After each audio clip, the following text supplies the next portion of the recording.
aqui para fazer mais um vídeo, uma videoaula sobre a Primeira República, ou República Velha.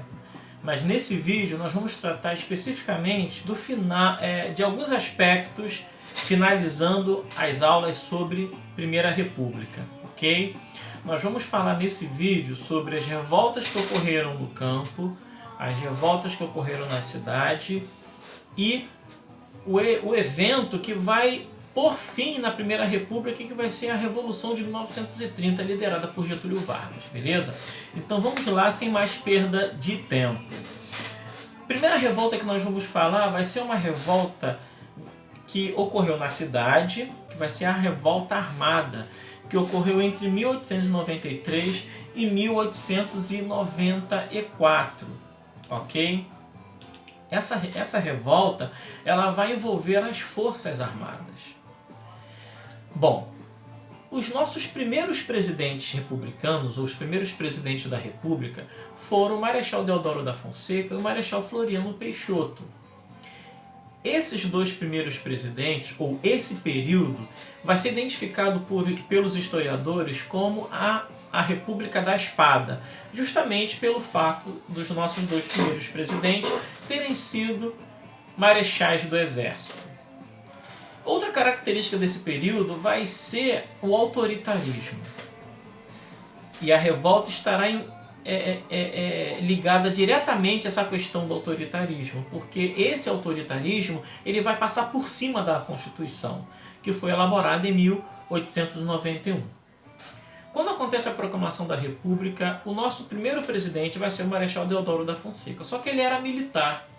Ele não era uma pessoa com trato político, com traquejo político, com habilidade política. Ele era um militar. O objetivo dele logo no início, isso ligado à Constituição, era elaborar uma Constituição ou liderar a elaboração dessa Constituição de modo que esta se tornasse autoritária, de modo que esta centralizasse grandes poderes nas mãos do governo federal, não deixando muita mobilidade para os estados, não deixando muita autonomia para os estados. Ele vai fazer uma pressão muito grande nesse sentido, só que os congressistas não vão aceitar. Eles vão criticar essa atitude do Marechal Deodoro da Fonseca pelo fato de justamente o autoritarismo ser uma das características do período monárquico, através do poder moderador, que dava plenos poderes aos imperadores, inclusive de dissolver o Congresso, certo? Ok. Então, ele vai tentar elaborar uma Constituição com essas características, né, autoritárias, só que não vai conseguir, certo? Logo depois, ele vai atentar a Constituição com uma atitude mais severa ainda. Ele vai tentar fechar o Congresso. Se o Congresso não me obedece, eu vou fechar o Congresso. Ponto, acabou. Só que a Marinha ela vai se rebelar contra isso. Ela vai se levantar em defesa da Constituição. E vai ameaçar bombardear a cidade com seus navios caso o governo não retorne, né? Não volte atrás dessa decisão. O Marechal Deodoro da Fonseca, para não promover uma guerra civil, ele volta atrás e renuncia, com 7 meses de governo somente. De acordo com a mesma Constituição, caso o presidente morresse ou deixasse o poder, com menos de 2 anos, obrigatoriamente era necessário promover novas eleições. Mas não vai ser isso que acontece. O Marechal Floriano Peixoto, autoritariamente, ele substitui o antigo presidente.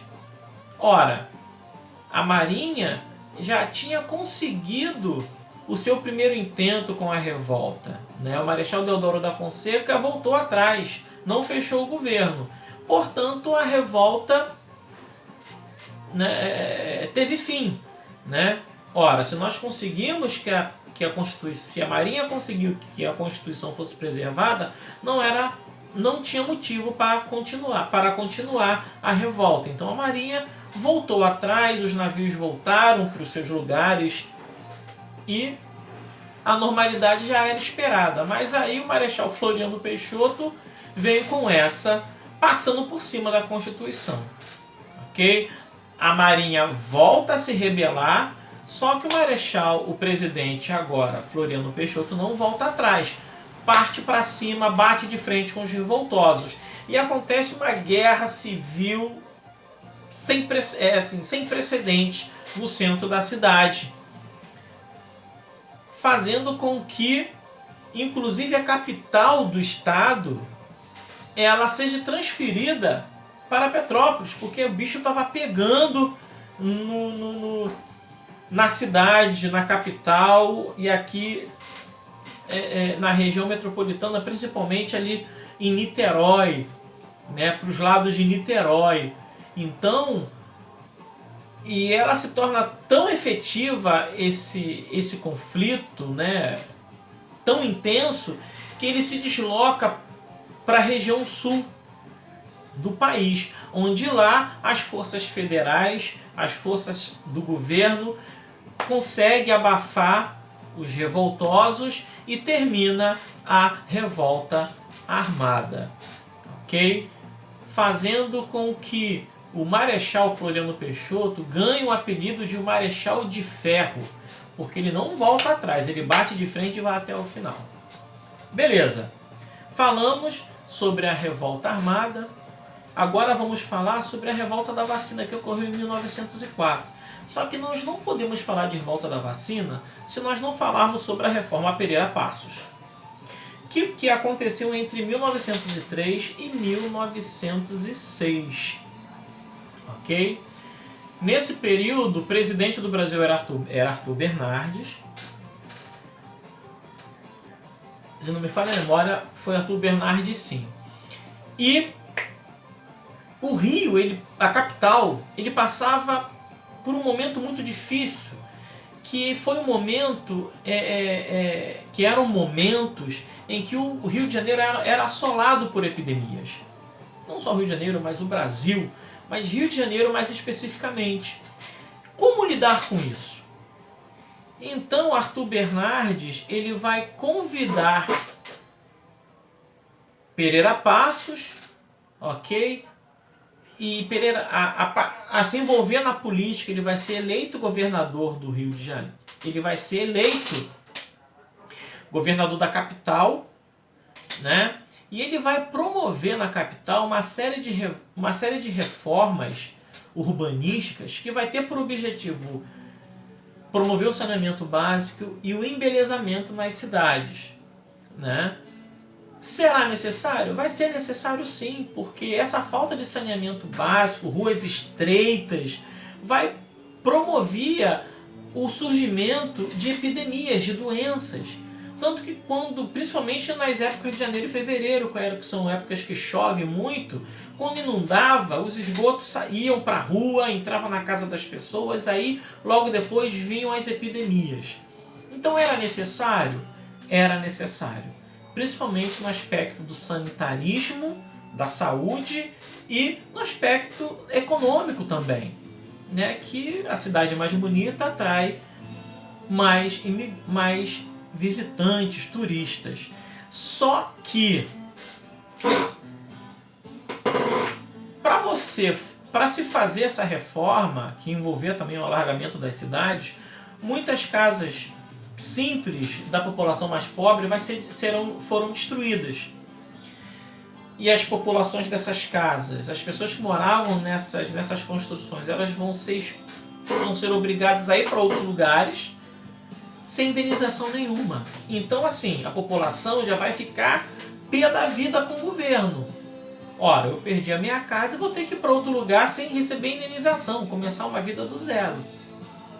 Logo depois vem uma outra fase desse movimento sanitarista na cidade, que vai ser a fase liderada por Oswaldo Cruz, onde com as suas brigadas sanitaristas, vão promover a vacinação. Só que essa vacinação vai ser obrigatória, forçada. Nos dias de hoje, nós estamos acostumados com a vacinação. As pessoas são vacinadas desde muito pequenas, mas naquela época não. E as pessoas, principalmente as pessoas mais humildes, já estavam chateadas com o governo em função da reforma Pereira Passos, do famoso bota abaixo. A reforma Pereira Passos vai receber o apelido de bota abaixo. Aí me vem o governo entrando dentro da minha casa, às vezes pegando as pessoas, pegando as pessoas de forma violenta e vacinando as pessoas, injetando um líquido que as pessoas não conheciam e não tinham informação, na maioria das vezes, do que se tratava. Obviamente que isso se tornou um barril de pólvora, ou seja, a vacinação obrigatória foi somente a gota d'água para o povo explodir pelas ruas. E foi uma revolta extremamente violenta, muito quebra-quebra, morte, centenas de feridos, destruição do patrimônio público, inclusive do patrimônio privado das pessoas. Muitas lojas foram invadidas, saqueadas, destruídas. E o nome dessa revolta vai ser dado o nome da revolta da vacina, onde as pessoas exigiam que se parassem com as vacinações. Eles vão conseguir? Vão. O governo vai voltar atrás. Só que no ano seguinte, em 1905, o Rio de Janeiro vai passar por um surto de epidemias que vai matar mais de 6 mil pessoas. Esse foi a revolta da vacina. Agora vamos para a revolta da chibata, que vai ser uma revolta que vai ocorrer no interior, no seio da Marinha. Naquela época, os castigos corporais eram muito comuns, principalmente a chibatada, o chicote. E isso vai atrelado a um acontecimento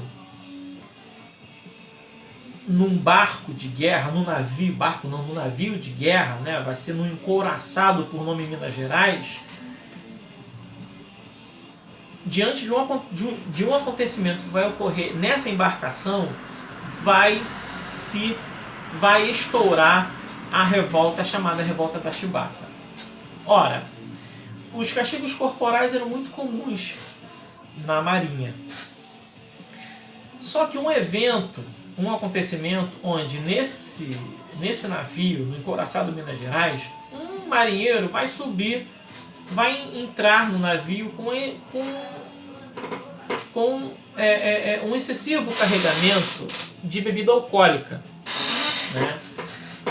E ali parece que vai haver uma festa onde muitos vão se embriagar e fazer besteiras dentro do navio. E isso vai chegar ao ouvido do comandante, que vai pegar esse cidadão e vai dar mais de 100 chibatadas nesse cidadão, levando-lhe ao óbito.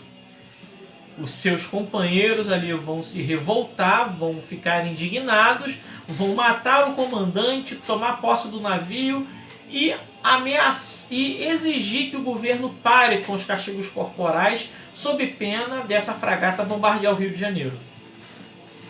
O governo, diante dessa situação, ele vai voltar atrás, vai pôr fim aos castigos corporais. Professor, mas logo na primeira reivindicação o governo vai atender? Não, o governo vai mandar outros navios para afundar o Minas Gerais. Só que esses navios não vão conseguir, devido à tamanha destreza do líder dessa revolta, o marinheiro João Cândido. E esses navios que vão ser enviados pelo governo não vão ter sucesso nos seus objetivos. Aí sim o governo vai ter que voltar atrás e atender às reivindicações. O governo atende, pondo fim aos castigos corporais, só que também não vai punir os revoltosos.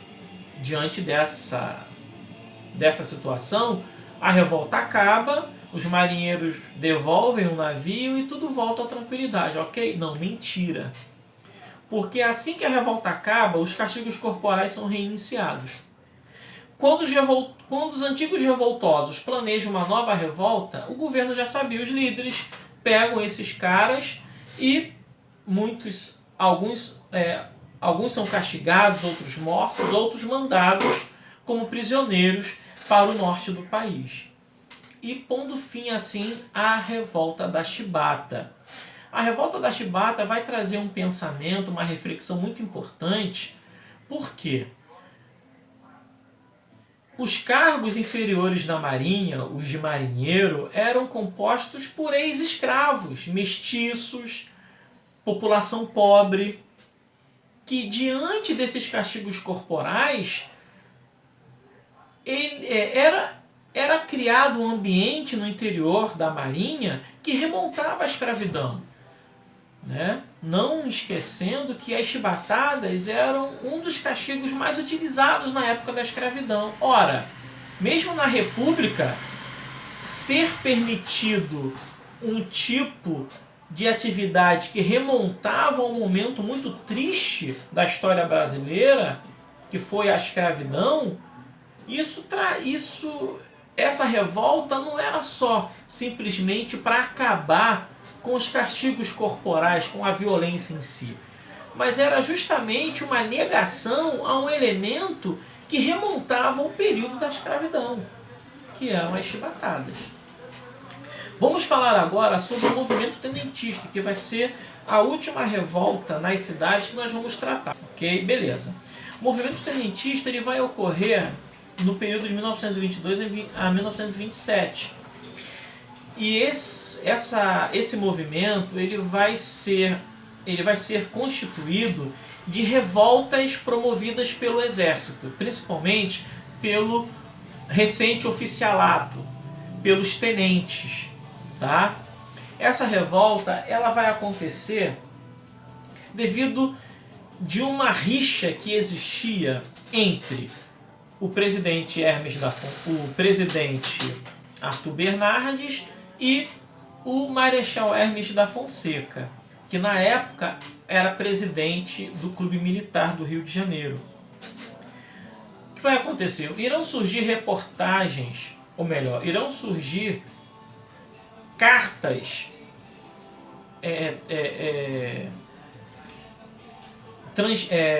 irão surgir cartas que os jornais da época irão reproduzir nas suas edições, cartas essas que eram de autoria do presidente Arthur Bernardes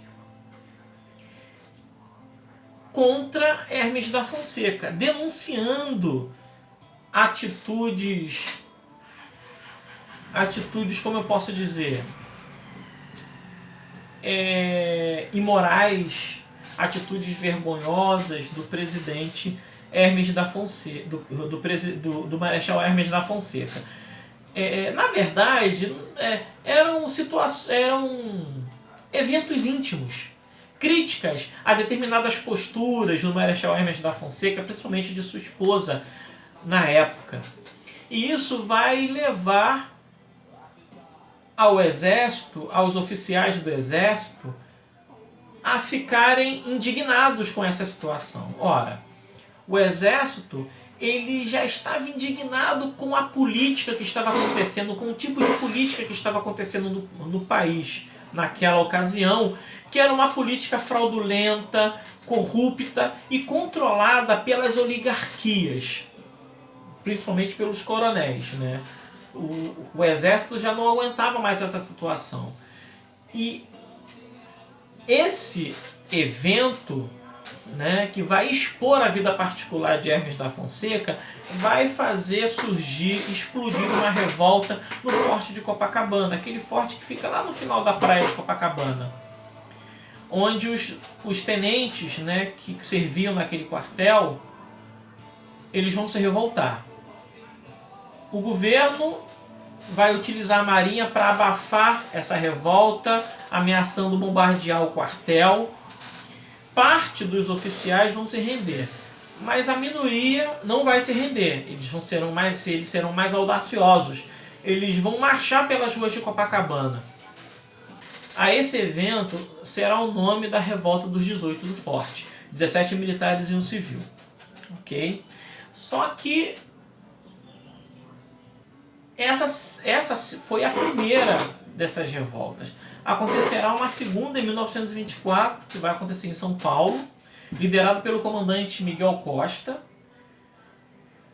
E essa revolta, quando o governo parte para cima dessa revolta, quando o governo ameaça abafar essa revolta, os revoltosos saem do quartel e vão em direção ao sul do país, encontrar um outro grupo de revoltosos liderados pelo capitão Luiz Carlos Prestes. E quando esses dois grupos de revoltosos se encontram ali no sul do país, surge um novo grupo, agora liderado por Luiz Carlos Prestes, que vai se chamar de a Coluna ou Comuna Prestes, que sairão pelo interior do país conclamando a população a se revoltar contra o governo. Ok? O nome desse grupo de revoltas dará o nome de Movimento Tenentista, de 1922 a 1927. Ok? Beleza. Agora vamos falar sobre as revoltas no campo. Eu vou falar sobre duas. A revolta de Canudos e a revolta do Contestados. A revolta de Canudos vai acontecer na Bahia, no interior da Bahia. E vai ocorrer entre 1896 e 1897. Onde o seu líder, Antônio Conselheiro, ele vai liderar um grupo, né? E esse grupo ele vai formar um arraial, um povoado que terá por nome de Canudos. Ok? Antônio Conselheiro, ele é de Pernambuco. Pernambuco ou Maranhão, mas eu tenho quase certeza que é de Pernambuco. Essa figura, ela era um comerciante que, devido a situações amorosas, a desavenças amorosas, né, ele vai largar a vida que ele tinha e vai se dedicar à religião. Mas ele não vai se tornar em padre, ele não vai se ligar à igreja institucionalmente. Ele vai perambular pelo Nordeste, de cidade em cidade, pregando uma teologia própria dele, reformando igrejas, reformando cemitérios e pregando. E a mensagem dele, que vai ter um teor muito monarquista, porque ele era contra a República, vai atrair muitos seguidores. Vai ser uma mensagem de esperança, onde ele vai se tornar para esses seus seguidores quase que um Messias. Onde as pessoas vão entender que, seguindo essa figura, esse líder, eles terão a possibilidade de alcançar uma vida melhor. Eles vão ter a possibilidade de alcançar um paraíso aqui na Terra. Por esses elementos percebidos no discurso de Antônio Conselheiro, essa revolta vai ter por característica ser uma revolta messiânica, né? Justamente por causa desses elementos que eu relatei ainda há pouco. Ok?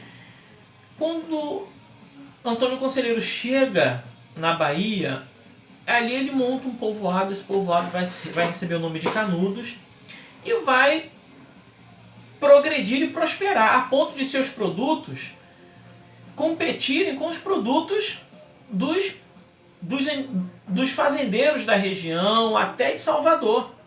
Só que esses caras não vão ficar de braços cruzados vendo a região prosperar e inclusive ganhar na competição com os produtos produzidos por esses grandes fazendeiros. E eles vão, com a ajuda do governador da Bahia, mandar uma milícia para tentar destruir o povoado de Canudos. Não vão conseguir. Pedirão ajuda ao governo federal. O governo federal vai mandar uma milícia, também não vão conseguir. Vão mandar, parece que uma terceira, não vão conseguir também. Só que a quarta, o governo federal vai mandar um contingente muito grande de soldados, armamento pesado. Aí sim vai conseguir pôr fim ao arraial de Canudos, matando literalmente todo mundo, né? Covardemente. Ok? E o Arraial de Canudos, né, a revolta de Canudos, vai nos trazer a seguinte reflexão: que os sertanejos, as pessoas que passaram a seguir Antônio Conselheiro, tinham uma vida miserável,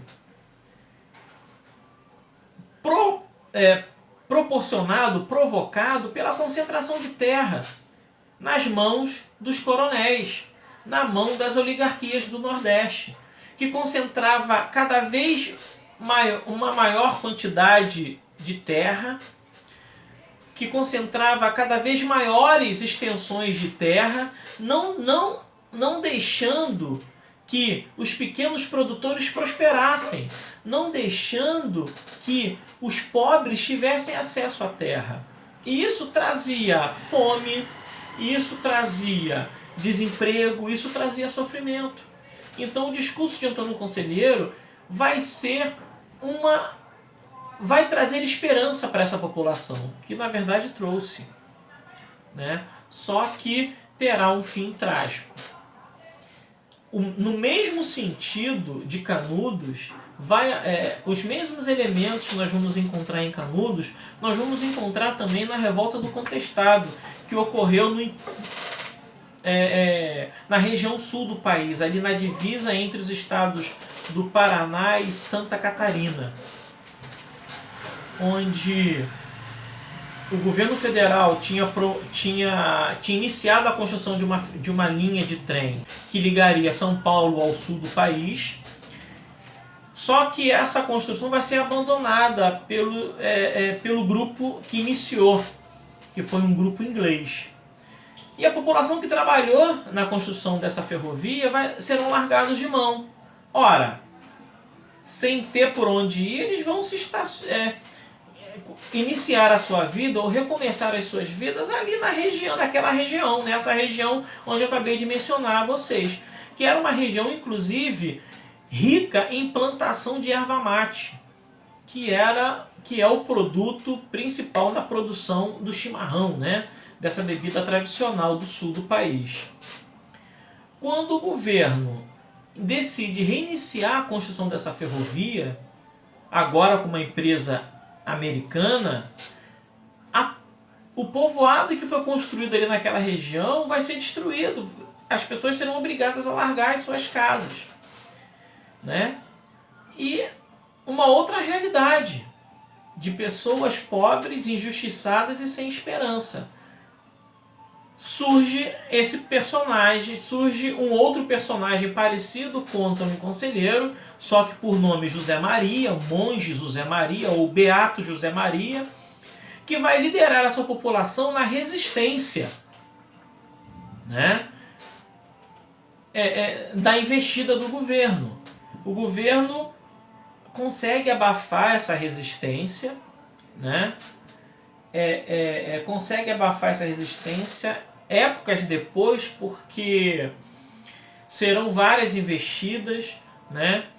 Só que eles vão resistir, né, a essas investidas do governo, inclusive até ampliando o povoado que foi construído, que tinha sido construído inicialmente ali, né? Só que o governo ele consegue abafar, ele consegue destruir o povoado. Grande parte da população vai ser morta, outras vão fugir para outros lugares. E essa resistência vai se chamar de a Guerra do Contestado. Ok?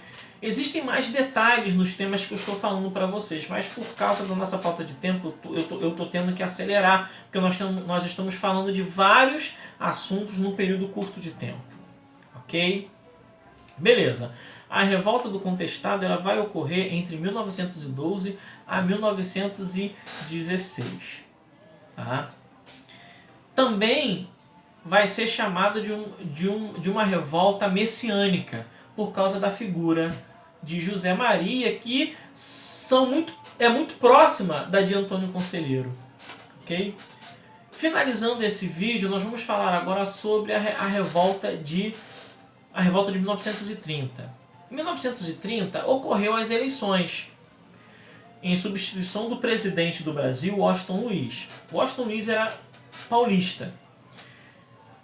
na dinâmica da política do café da República do Café com Leite, que nós estudamos na aula passada, o próximo presidente teria que ser um presidente mineiro, já que o Washington Luiz era paulista. Só que o que o Washington Luiz vai fazer? Ele vai indicar um outro paulista, Júlio Prestes, fazendo com que Minas Gerais se afaste de São Paulo e se alie à chapa concorrente de Júlio Prestes, que foi a chapa encabeçada por Getúlio Vargas, tá? Chamada de Aliança Liberal. Só que a Aliança Liberal vai perder, Júlio Prestes vai ganhar. Getúlio Vargas, ele tinha como vice, candidato a vice, João Pessoa. Só que, embora Getúlio Vargas tenha perdido